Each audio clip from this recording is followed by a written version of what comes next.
আচার বানানোর জন্য এরকম কাঁচা লঙ্কা নিয়েছি। কাঁচা লঙ্কাগুলো এবার বোটা ছাড়িয়ে 2 ভাগ করে কেটে নেব।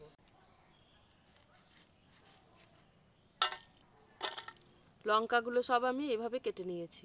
আচারের জন্য আমি এখানে কিছু মশলা নিয়েছি। মশলাগুলো এখন শুকনো কড়াইতে ভেজে নেব।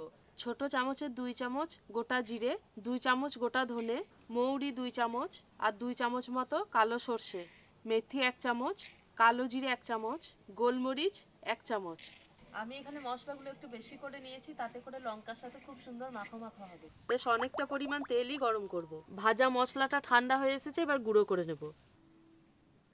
এবার এই তেলের মধ্যে দিয়ে দেবো কালো জিরে আর দেবো হিং।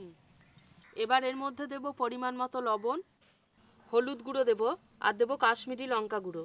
ভাজা গুঁড়ো মশলাটা দিয়ে দেবো। এবার সমস্ত মশলাগুলোকে লঙ্কার সাথে ভালো করে মিশিয়ে নেব। গরম করে রাখা সর্ষের তেলটা বেশ কিছুটা ঠান্ডা হয়ে এসেছে। এবার এই তেলটা দিয়ে লঙ্কাগুলোকে আগে ভালো করে মেখে নেব।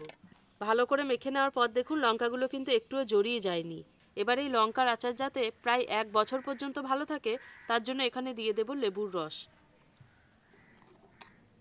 এবার এই সর্ষের তেলটাও ঠান্ডা হয়ে এসেছে, এই সর্ষের তেলটা আমি দিয়ে দেব।